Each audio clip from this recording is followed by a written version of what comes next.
Welcome to part 3 of Tutomania, the series where I tell you about King Tut in celebration of 100 years since we found his tomb. Today, let's talk about the death of his father and how he rose to the throne. We believe that Pharaoh Akhenaten most likely died between 1332 and 1336 BCE. This is the coffin that was found in KV 55 with the mummy that has been most likely identified as Akhenaten.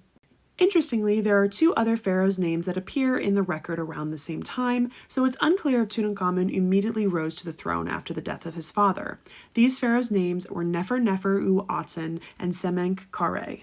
There are, of course, lots of different theories about who these 2 pharaohs were. Nefer-Nefer-U-Aten appears to be a female pharaoh based off of female hieroglyphs featured in her name and epithets. The main theory that this was either Nefertiti herself or Mariat Aten, the eldest daughter of Akhenaten and Nefertiti. She could have ruled for up to 2 years after the death of Akhenaten. Semenk-Kare is even more elusive, this possibly being an image of him. He may have ruled as a co-regent with Akhenaten or ruling after the death of Nefer-Nefer-U-Aten.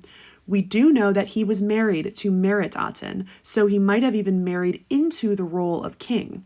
He also could have ruled for possibly 2 years, but this could have also been overlapped with the rule of his predecessor if he was a co-regent.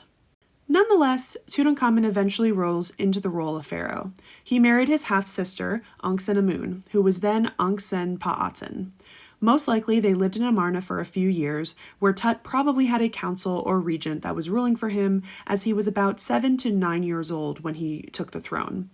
There are theories that they stayed in Amarna until the death of Nefertiti, because she seemed to be quite powerful in her role as first wife of Akhenaten, and she might have been a true believer of the Aten and wanted to keep that side of the religion going.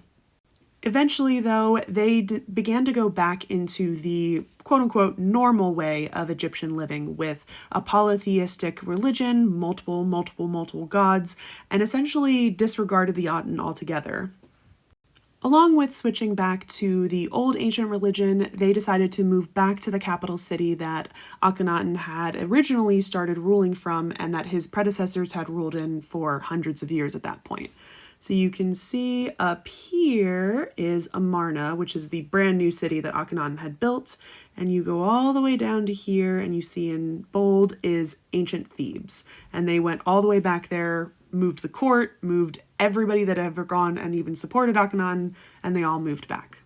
Feel free to ask me any other questions about Amarna. It is one of my personal favorites. It's what I did my senior thesis on, and it's an extremely interesting city with an extremely short but interesting history. Check out the next video to learn more about Tutankhamun's life in Thebes.